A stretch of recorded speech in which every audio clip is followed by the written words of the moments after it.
Well, it's a beautiful day, sun in the sky, a little bit of cloud, but this afternoon storms are coming, so we need to make really good use of the morning. And today I'm going to be using an awful lot of this.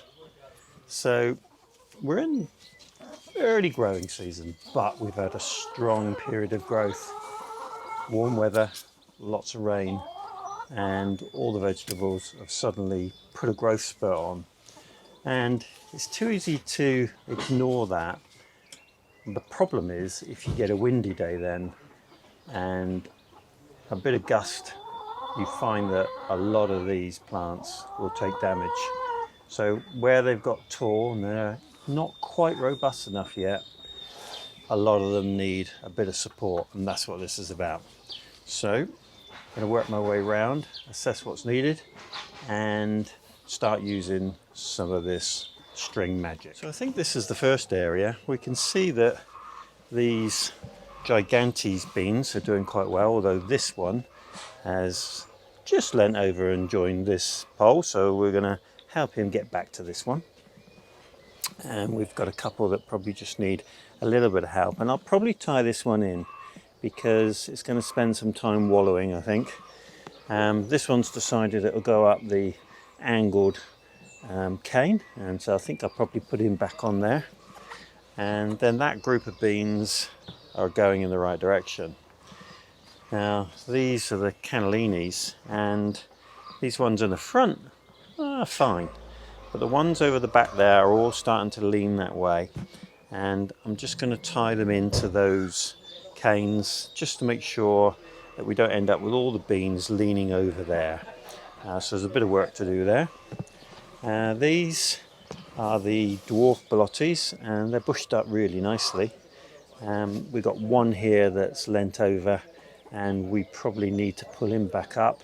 This one over here I had to tie because he'd leant right over the other side, and you can see now once I pulled him over he was pointing down at the soil, but since I've tied it, it's starting to grow back up, which is great. So quite a bit to do along here just to get things going in the right direction. Won't take long, but worth the time investment. And then of course we've got the sunflowers. Now the sunflowers I think are at a pretty critical moment. They've not been staked up till now, and that's been a good thing because that bit of movement in the breeze means that the root growth really starts to form, and that gives it a good anchor. But we're getting to a height now where I really think staking them would be prudent, because one really windy day and I think we could have some casualties.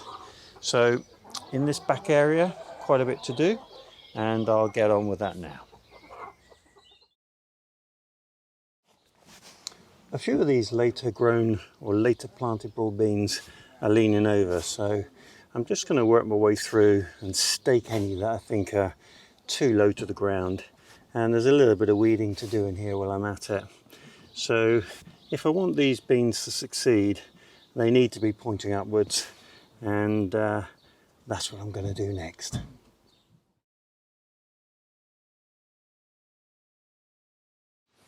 Now these beans I've been rewinding if they've lost their way on a pretty much daily basis, but there's one here that's decided it's going to take a trip up the angled cane, so we'll feed him back, and that's all right. The rest of these are well on their way and heading in the right direction. Oh, wait a minute, what we got here? Yeah, this fella is really going for it. So he's jumped lanes and joined his neighbour, and we're going to just put him back on track. There we go. And you can follow the shape of the stem to get them to go back round an alternative cane. There we are, back on track.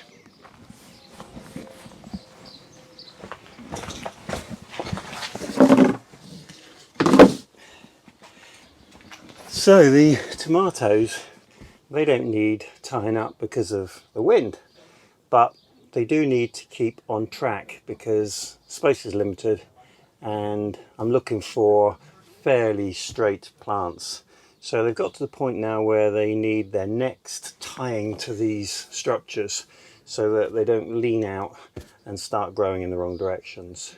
So most of them are not going to be doing that right now, but if I can get a tie in at this early stage, then I can prevent them falling out to an angle at a later point. So whilst I can get good access, I'm going to just tie them off, keep them in the right place, and typically we've got another one of those shoots, which I'm going to have to do as I go along, I think.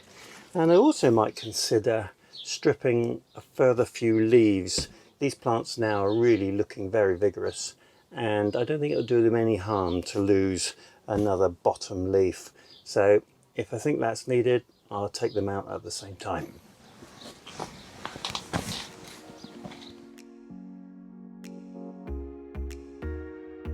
There we are then, there's the leaves that I've stripped out, which was quite a lot in the end. The beef steaks hadn't been cut in that way at the lower leaves, so that generated a fair amount of that pile, but most of these have had one or two more leaves taken off, and as you can see they're still extremely bushy and still taking up quite a lot of room. But if we can keep control of those lower leaves, then all the energy goes into the truss and the upper part of the growing bush, which is what I'm looking for. And we've tied every one of them in, and that'll just serve to keep them going in the right direction. And we'll probably have to tie them a couple more times before they're really getting ready to fruit, but that's fine. And these beefsteak varieties, I see we've got some flowers on them now, and as you'll probably remember, I grew these as part of a competition, so I'm thinking that I need a strategy for making sure that I get the biggest possible fruit I can, and that may be limiting the amount of trusses. We'll see how they go. So the last thing to tie up in here is the cucumber, which is doing quite well, and I just want it to come up this steel cane, and I'm going to just tie it so that it stays in that direction, and then as it gets up further I think I'll tie these two canes together and give it stability, and then maybe string to get it further up, but we'll see how we go. But it's good to see that we've got fruit on there. So while I'm down here, I'm going to get rid of these few dead leaves, and the lettuce, we are really getting to a bolt fest now, and I'm going to take a few more of these out so the chickens get more food, and I'll plant the last few plugs I've got into those spaces.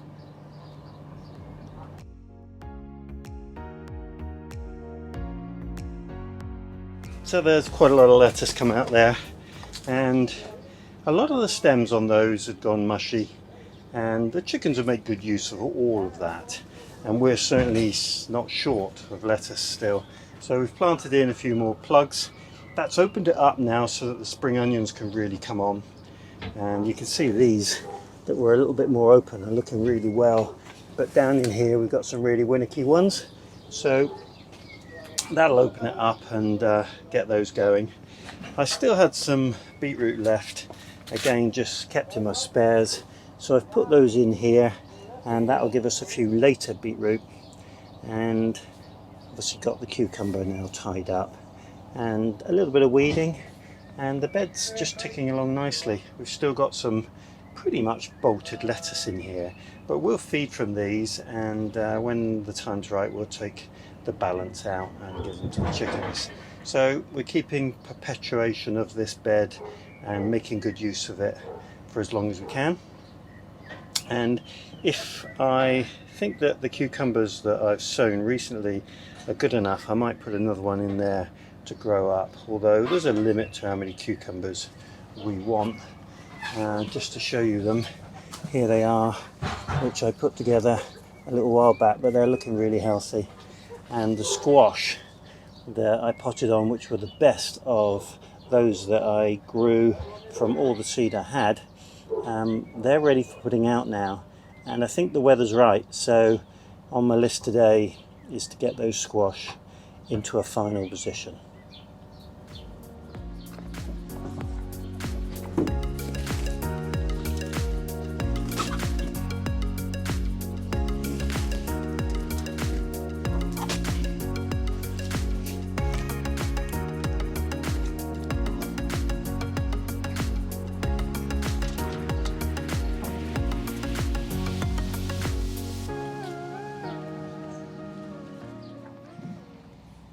Anyone that regularly watches my YouTube channel knows that I'm a no-dig gardener in the main, and it's important that I don't create this illusion that no-dig means no weeds at all. It certainly does mean weed, it's just that it's that much more controllable. This bed's been left quite a while now, and it's beginning to show the signs of quite a large amount of weed. And I'm going to clear the net off and just work through it and take that weed out. The important thing is it's probably only going to take me 5 minutes, and therein lies the difference.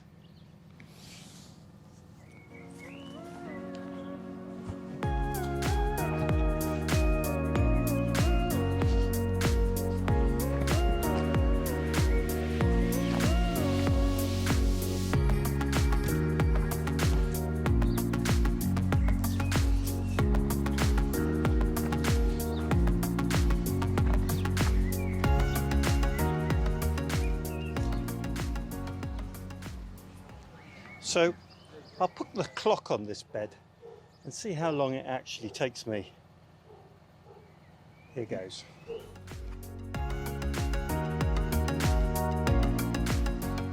There we go, job done. 7 minutes and the bed completely weeded. There's a few little tufts and they'll come through, but they're easier to weed once they've had a little bit of growth on them. The leeks are looking well now, and looking forward to a good crop.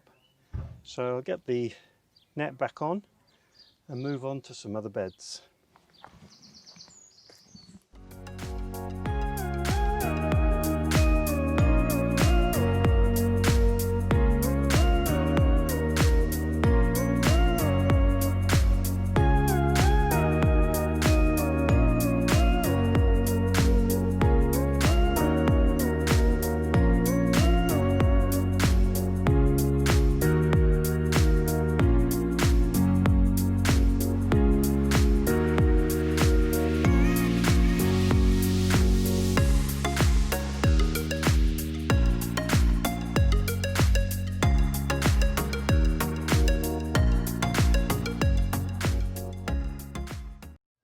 So that's 1, 2, 3, 4 beds done today. It's taken me about half an hour, and it's good to mix it up and do different things. And these onions, which it's important that you keep them weeded because alliums really don't like competing with weeds.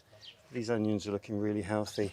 The long keeping ones, the Rheinsberger, I'm really impressed with how stocky they look, and I think they're going to turn out to be really good keeping onions. What is really impressive is the Zebrune, and you can see how big those shallots are at this stage, and there's plenty of growing time yet. So yeah, looking forward to testing some of those and cropping them in due course.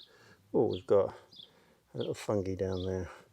Amazing how much fungi there is on the plot for this time of year. I always associate fungi with autumn, and here we are in mid-June, and there's a good show of a variety of fungus. So I think it's warm enough now. The temperatures are lifting. We're getting into mid-June, and I think we're going to see the end of anything that's particularly cold. And so I'm on to the next part of the squash strategy, and I can see that one of the ones that I planted under the cloche has keeled over. I think probably its roots just didn't take and it's dried out, and that's leaving me 1, 2, 3 holes. This one is just about making it, and we've got 4, possibly 5 planting locations. Now anybody who knows a reasonable amount of knowledge about squash and pumpkins will know that actually to have that many plants in this amount of space is probably completely unnecessary.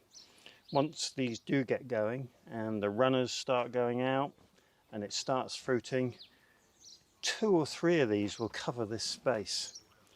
And I get that, but I'm building in redundancy, planning that this is particularly challenging in our climate, and I'm going to make sure that I've got as much chances as possible.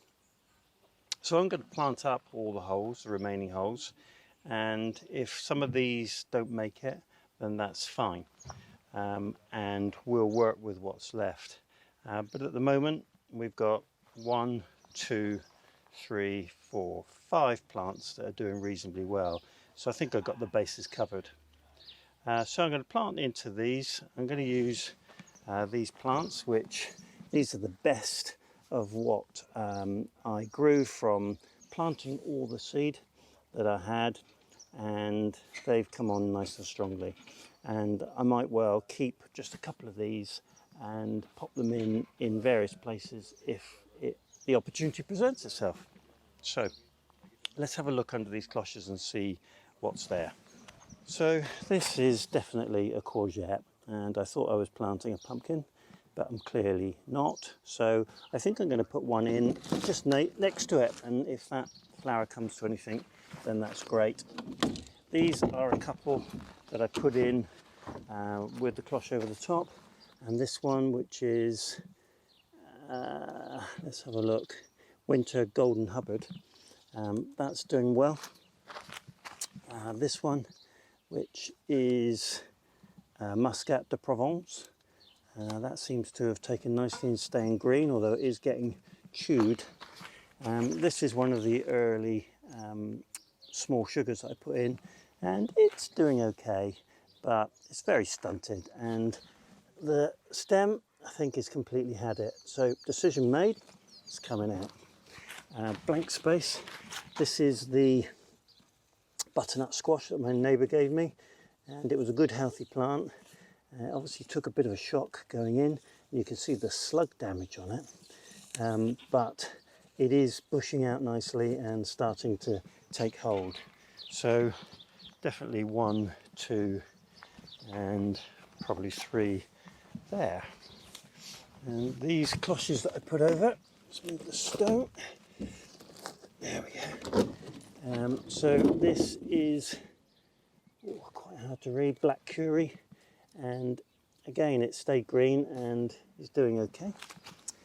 This is luxury pumpkin, and the stem's okay, it's just about surviving. This one, as you can see, is completely died back and withered. It's coming out, and we've got a space there, we've got a space there, and this is the original Strung luxury that I planted, and it's done really well, so I think that one will be getting going soon.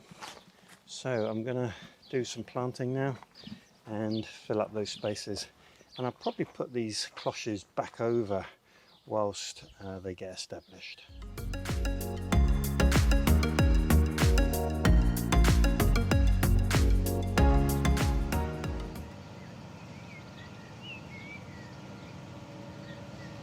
If you were wondering at all what the background noise was, clearly somebody's very positive about the future weather we're going to have, and the jacuzzi outdoors, I guess heated, is going into a garden. Big job. So my neighbour gave me this amazing courgette plant because he knew that I was struggling with one of mine. It's carrying on at the moment. It's very difficult to say what's going on, but I think I'm going to put that courgette in this empty place over here, and I'll get on and do that in a minute, and maybe pop one of the smaller squash in here just in case that doesn't make it. I wanted to show you the compost heaps. So last night I took off these two blue covers because we do need some moisture in these compost heaps, and as you can see it's doing really well, it's rotting down nicely, but it was very dry indeed. So I popped those two covers off and hopefully that will make sure the process keeps working well. This one's not the same problem because of the carpet. Look at all this bindweed growing, which I might take a few minutes to take out in a short while. The other thing I wanted to show you, we've been seeing quite a lot of fungi on the plot, and I love to see the fungi growing. The different varieties are incredible, and there are so many in the British Isles. I don't know what they are, but I like looking them up. And this morning I managed to find these fellows growing, and they seem to be doing quite well. Bit of damage on one, but I guess this is the right circumstances and environment for them to grow, and I'd be happy if they just expand and take up more room. Really pretty. Well, quart into a pint pot is a saying that I use quite a lot, but this is a classic case of that. This is a fairly huge and quite mature courgette, and I'm going to try and get it in this quite tiny hole really, but I think we'll manage. If I get down deep enough and get some space in there, then we can get it in. And this soil under here is quite clayey. I managed to get some soil way back along that I thought was going to be nice and fine, but when I came to move it around, it had gone from being dry to being wet, and it had gone from being fairly friable to clumps of clay. So there we are. That's a hole that we're going to try and get it in. So here goes. Beautiful root ball. I think I'm going to take this out for a minute. Help get him in.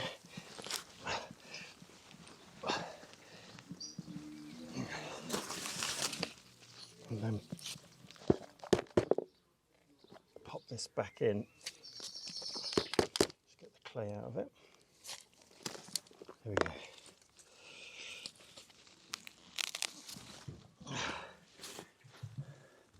Okay, so he's sitting up quite proud, but I'm not opposed to that because I think it helps keep the slugs off the stems. So there we go. He went in. And now I'm going to select a squash, I think, to go in where this one that's a bit dodgy. See if we can keep something growing. Right, let's go and get them.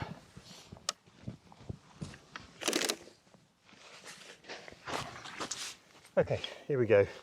So these are out of the root trainer, and therefore they got nice thin root balls. I'm going to pick something fairly small, see what we've got. Yeah, the black futsu, which is a fairly small squash.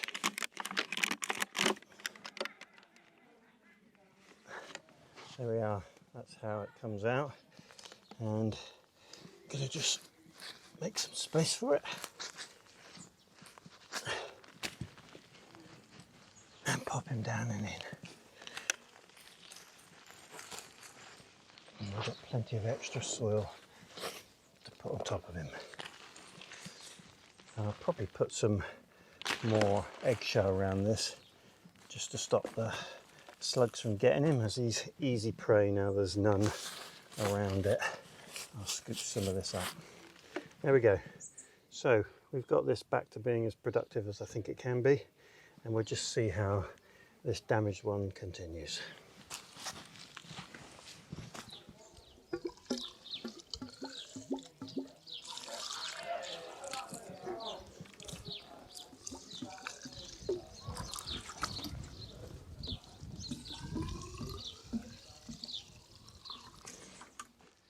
Just wanted to show you this rhubarb, which the history you may know, it virtually died unless you watered it that much more, and it is just vigorous now, and I think we'll be able to crop some of this. The other thing I wanted to show you was the Munchkin pumpkin, which I failed to keep going in previous years. This year looks like I've got a really successful plant, so just keep an eye on him, and when he gets bigger I think I'm going to put him up on top of one of the water tanks. And it's just nice to take in the flowers, the sweet peas. I never caned that and give it anything to grow up, and it's just staying fairly short and pretty at the same time. And my cosmos are just a fine show.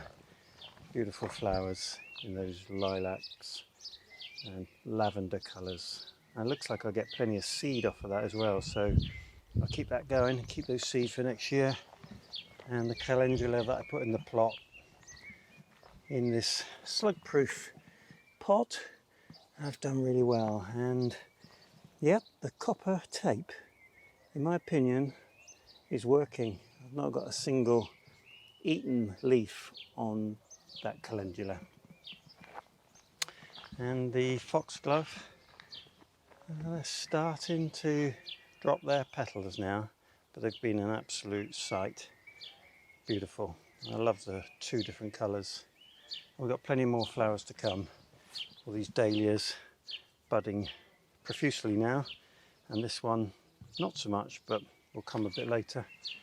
And the flowers in the seed beds are looking really healthy. Still nothing in that one at the top. Hopefully I'll come up with something before the season's out.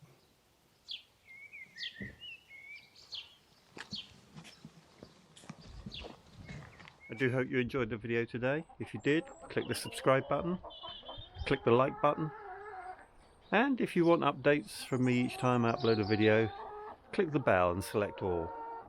I do hope you have a great day. Diolch yn fawr.